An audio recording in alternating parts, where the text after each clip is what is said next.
Welcome to High Infidelity, the best cheating videos on YouTube. If you enjoy this content, remember to subscribe and turn on notifications. Now let's get into the video. My wife the worker. I met my ex-girlfriend in college. She was one of the most beautiful ladies I'd ever seen. She was often trailed by a swarm of lads. Over the course of 4 years, I attended a couple courses with her, but I never pursued her because, well, all the other men. She approached me after class one day and asked if I wanted to study with her, and the rest is history. As a result, we tied the knot. We started our careers in the same industry, but with different companies. A male-dominated industry. While she battled, I achieved quick success. She changed occupations within her first year. She continued in her fight. In her third year, she became pregnant with our first kid.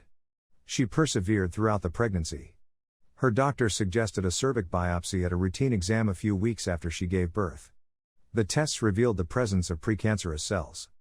The doctor advised us to have more children as soon as possible since this problem would deteriorate and a hysterectomy would be necessary in the future. So she got pregnant again whenever she felt like it. She gave birth to second son within a year after the first. Following that, other tests were conducted, and several specialists advised us to begin treatment as soon as possible since we couldn't afford to wait.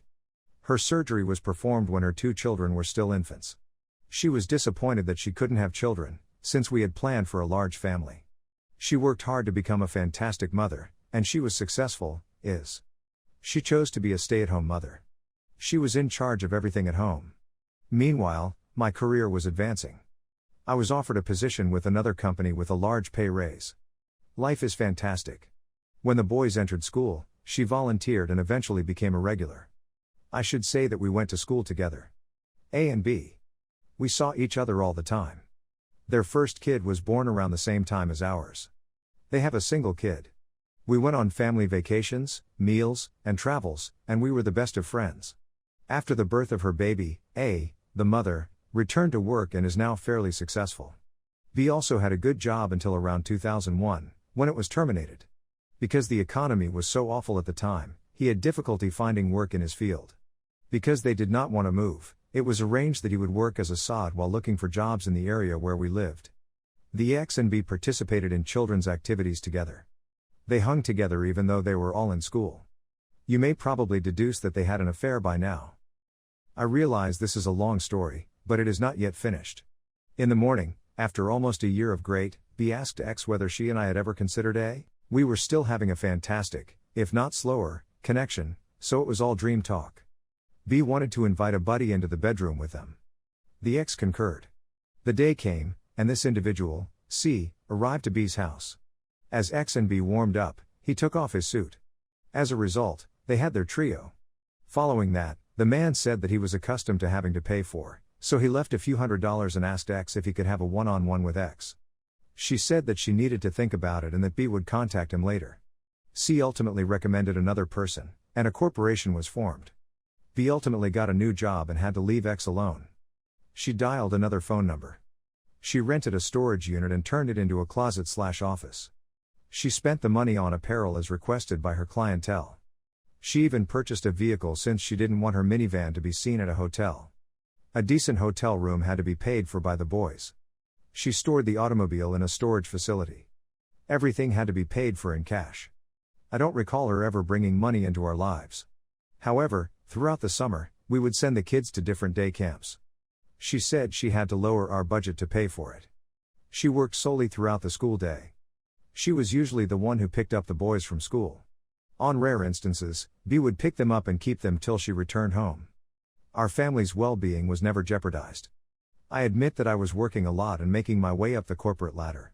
Weekends were set apart for our family. Because of my work schedule, I thought it would be best to have on weekends. Most nights, we'd curl up on the couch and watch TV. When everything is finished, the year 2016 will come. We have 2 boys, one in college and the other a high school senior. I get a call from B. X has been taken to the hospital. He was evasive, although he did state that she was in a lot of agony. I rushed to the hospital, where my wife is up to a variety of machines. They've already cleaned her up and x-rayed her. She's suffered a fractured jaw, a broken nose, an orbital bone fracture, and a possible concussion. She'll make it, but it'll be a long road.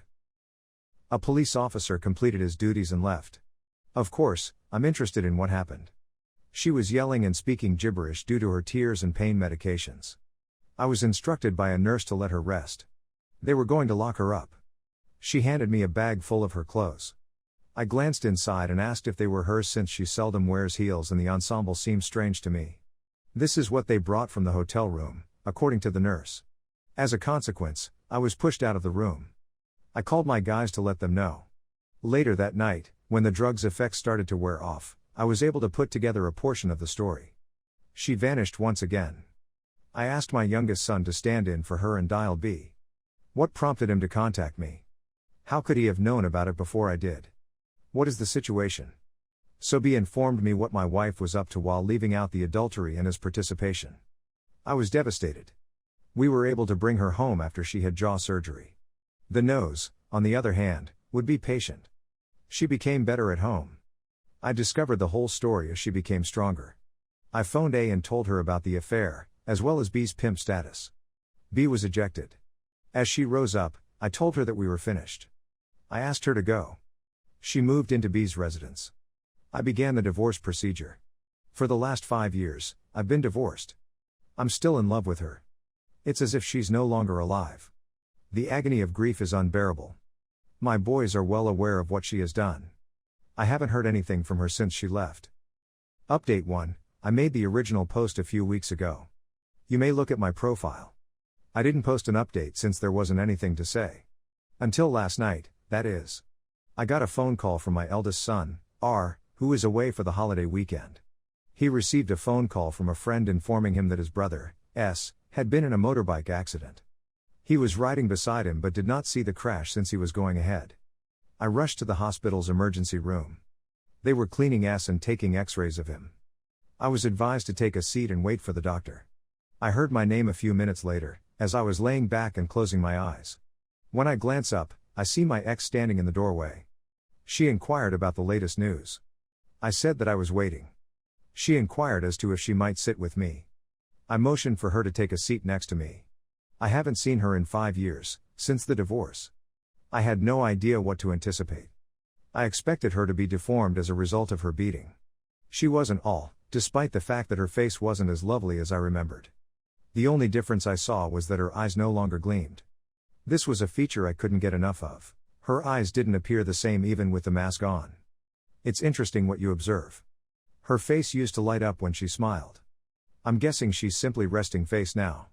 Anyway, as we waited, we had an anxious catch-up conversation. She commented on how much she enjoyed the landscaping I created and how the plants had developed well. This indicates that she has passed by my home, where I have no clue where she lives, and my boys were instructed not to mention her to me.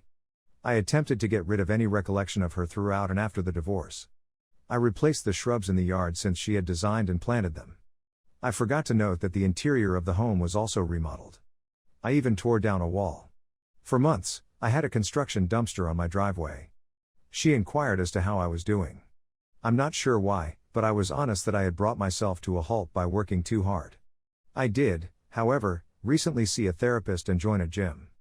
I've also started riding my bike. She offered that she no longer. She simply left it at that. She remained with B for a few months. She was also seeing a counselor, who advised her to take some college classes related to her major.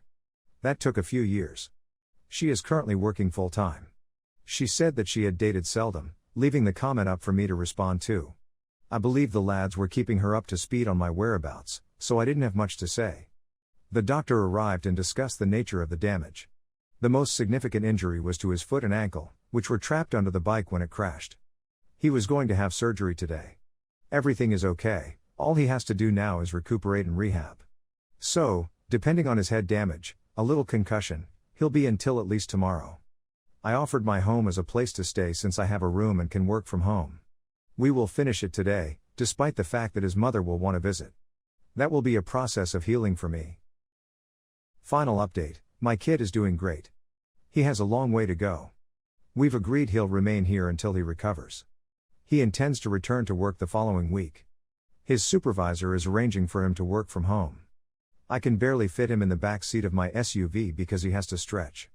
It would be a nightmare to drive him to and from work every day. Everyone has been wondering about the ex's visit. When she arrives, I leave. I go to the gym or ride my bike.